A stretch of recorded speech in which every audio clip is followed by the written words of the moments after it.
Español 2, capítulo 2A. ¿Cómo te preparas? Lección 3, los verbos reflexivos. This one is straight grammar. Almost everything is in English. You've seen this a little bit.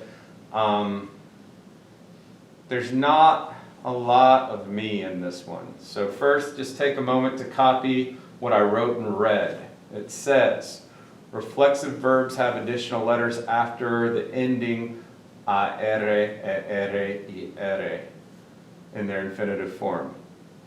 Those additional letters, usually it's 2, one time it's 3, are called reflexive pronouns. Me, te, nos, and se.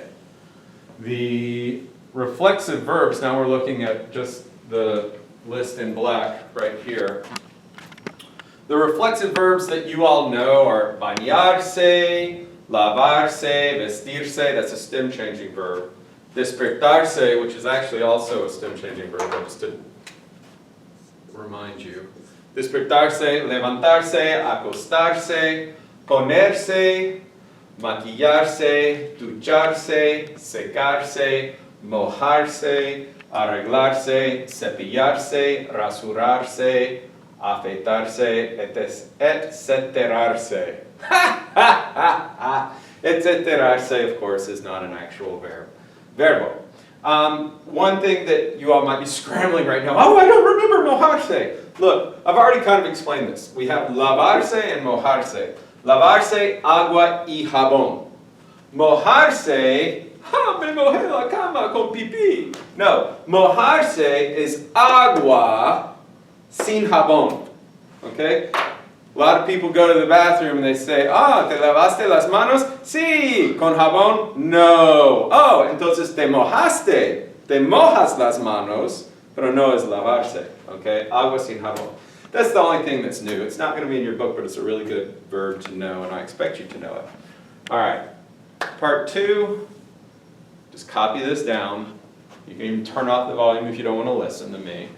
Reflexive verbs frequently involve actions with clothing, hygiene, and strong emotions. What I mean by strong emotions is if you are furious, if you're angry, you say, oh, me pongo furioso cuando. Let's say that you have your parents use the bathroom and you can't. Me pongo furioso cuando mis papás ocupan el baño. Right? That's reflexive, strong emotions.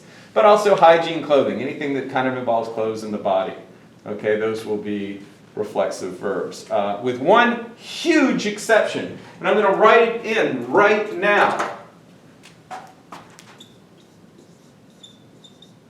Llevar.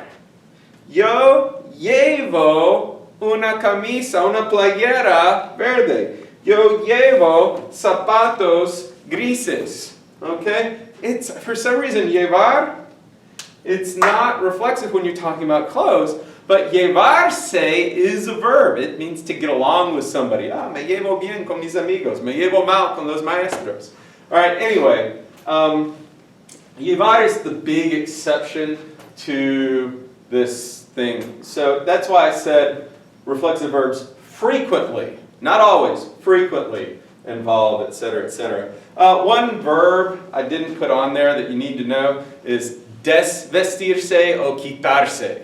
Okay, quitarse los zapatos, quitarse los pantalones, quitarse whatever. All right. All right, número 3. When a verb is reflexive, you never include a possessive adjective. And this is hugely important. And I'm just going to shut up and let you copy for a second. Done. Okay, so when a verb is reflexive, you never include a possessive adjective. You see, it's me lavo las manos, not me lavo mis manos. Think about it. If it's reflexive, you're doing it to yourself, it would be redundant to say mis manos. So, te pones los zapatos, not te pones tus zapatos. Who else's shoes are you going to put on? Okay? Unless I'm putting on my son's shoes. Oh, me pongo los zapatos de mi hijo. Right? Okay. Voy a lavarme, or me voy a lavar las manos. Not voy a lavarme mis manos. Well, who else's hands am I going to wash? Yours? Only if you're 2 years old, right? All right, so anyway, I hope this makes sense. You take the possessives out unless it's somebody else's thing that you're washing or doing or dressing. If you're dressing a little baby, oh, le visto al bebé, then it's no longer reflexive. Okay, number 4. I know this is really small. Can you get it? Yeah, is it in there? Verbs that are reflexive tend to have the same person causing and receiving the action. That's the whole point of reflection. And then finally, numero 5, and I think this one almost should be in red too. Remember the preposition rule. Students always forget, okay? Verbs are never conjugated, just like what Taylor Swift says. Never, ever, ever getting together again. No, never, ever conjugated following prepositions. So I would never say, después de me baño, me visto. Después de me baño, me pongo la ropa. No, it's después de bañarme, me pongo la ropa. Después de vestirme, desayuno. Okay? Antes de bañarme, me levanto. Okay? You just have to remember, antes de, después de, those are prepositions. Following antes de, después de, never conjugate whatever follows. It doesn't matter if it's reflexive or anything else. You never conjugate a verb after a preposition. It's one of those rules that is never broken. That's it. I hope you copied all this down. We'll practice in clase. I have another video to show you in clase también. Adios.